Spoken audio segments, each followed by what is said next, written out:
खुलुमबाय दिनैनि स्टुडियोआव आं प्रनय दैमारी दिनैनि गाहाय रादाबफोराव दङ। सिलचराव पुलिसा सिखावै रोगानाय 4500 बस्ता इउरियाबो जब्द खालामदों। इउक्रेननिफ्राय 5थि ट्रिपआव गासै सा 249 फरायसाया दिल्लीयाव सफैबावबाय। तामालहाटआव हाबानि गंसे टेम्प'आ लामा जाब्रबथायजों सा 10 जोखोम। जो बाइडेननि हुमखि होनायनि उनाव रासियाया निउक्लियार हाथियार स्काउटखौ साखाफारा खालामदों। क'क्राझार सोरखारि फरायसालिमायाव सा 20 फोरोंगिरिनि मासिया लांदा जानानै दङ। दानिया फैदो आबुं रादाबाव।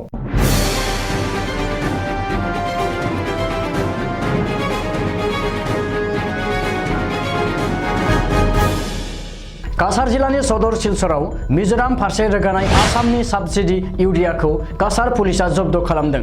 गंसेनि ट्राकजों लांनाय समाव लामायाव पुलिसा सिग्रोमनानै गासैबो इउरियाखौ जब्द खालामदों। जब्द खालामनानै मोननाय इउरियाया गासै 4500 बस्ता होननानै पुलिसा मिथिहोदों।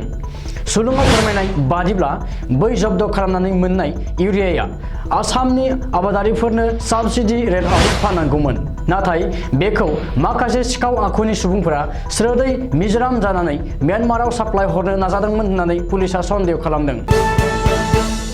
इउक्रेनाव नांथानानै थानाय माखासे मेडिकेल साइन्सनि फरायसाफोरा समबारखालि 5थि ट्रिपआव गासै सा 249 दिल्लीयाव सफैबावबाय। मख'नो गोनांदि थांनाय सनिबारखालि सेथि आरो नैथि ट्रिपआव फारियै मुम्बाइ आरो दिल्लीयाव गासै सा 417 फरायसाफोरा रमानिया जानानै फैग्रोनो हादोंमोन। बेनि उनाव रबिबारखालि थामथि आरो ब्रैथि ट्रिपआव गासै सा 490 फरायसाफोरा फैदोंमोन आरो 5थि ट्रिपआव समबारखालि 249 भारतआव सफैनो हादों। नोजोर होनो गोनांदि भारत सोरखारा बे मावथांखिखौ अपारेशन गंगा बिमुं होदों आरो जोबथारनायाव सासेल' थाबावब्लाबो बे अपारेशन गंगानि जोहै भारतआव लाबोजागोन होननानै मिथिहोदों। क'क्राझार जिल्लानि काजिगाव थानानि बेन्दोंआव तामालहाट बर्जनगावआव हाबानि गंसे टेम्प'आ गोख्रों लामा जाब्रबथाय जादों।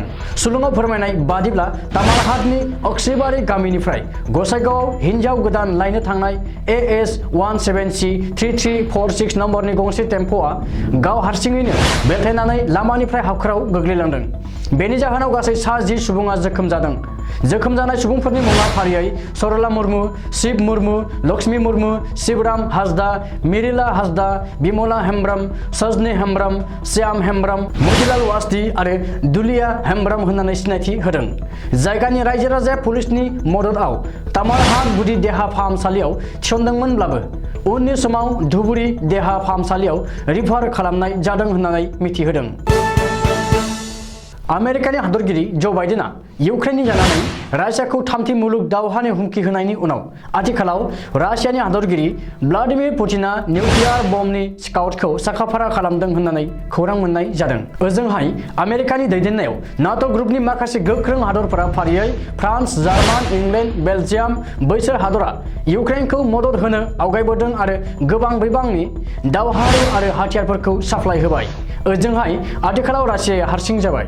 बेखायनो जायखिजाया समावनो निउक्लियार बमनि गोनांथि फैनो हागौ होननानै रासियाया निउक्लियार हाथियारनि स्काउटखौ साखाफारा खालामदों।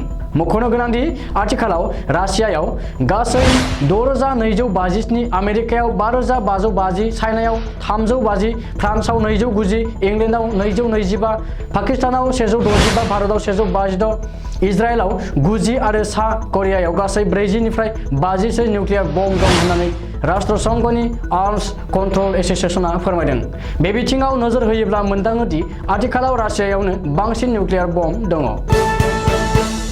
जाय समाव सोरखारा फरायसालि एबा सोलोंथाइखौ जौगाहोनायनि गुन गायबाय थादों आरो क'क्राझार सोरखारि फरायसालिमाखौ नन एफिलिएटिं इउनिभार्सिटि फोसावदों, बे समावनो आथिखालाव क'क्राझार सोरखारि फरायसालिमायाव गोबां बिबांनि फोरोंगिरिनि मासिया थांनाय 2013 मायथाइनिफ्रायनो लांदा जानानै दङ होननानै सोराङाव फैदों।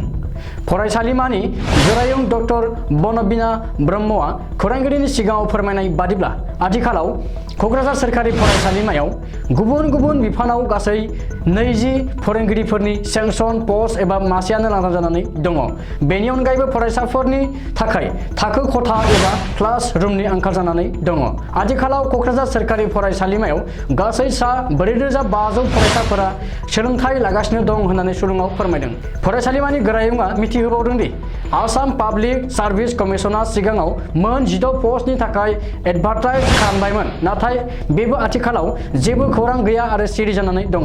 ओजोंहाय फरायसालिमानि फरायसाफोरखौ सोलोंथाइ होनो थाखाय माखासे गेस्ट लेक्सारारखौ एफा एनै रेनुमारेसन होनानैसो लाखिनांगौ जादों आरो बेवहाय गोबां उसुबिदा आरो जेंनाजों मोगा-मोगि जानांदों। दिनै फुंबिलिनि रादाबा एसेनोसै, गोजोन्थों।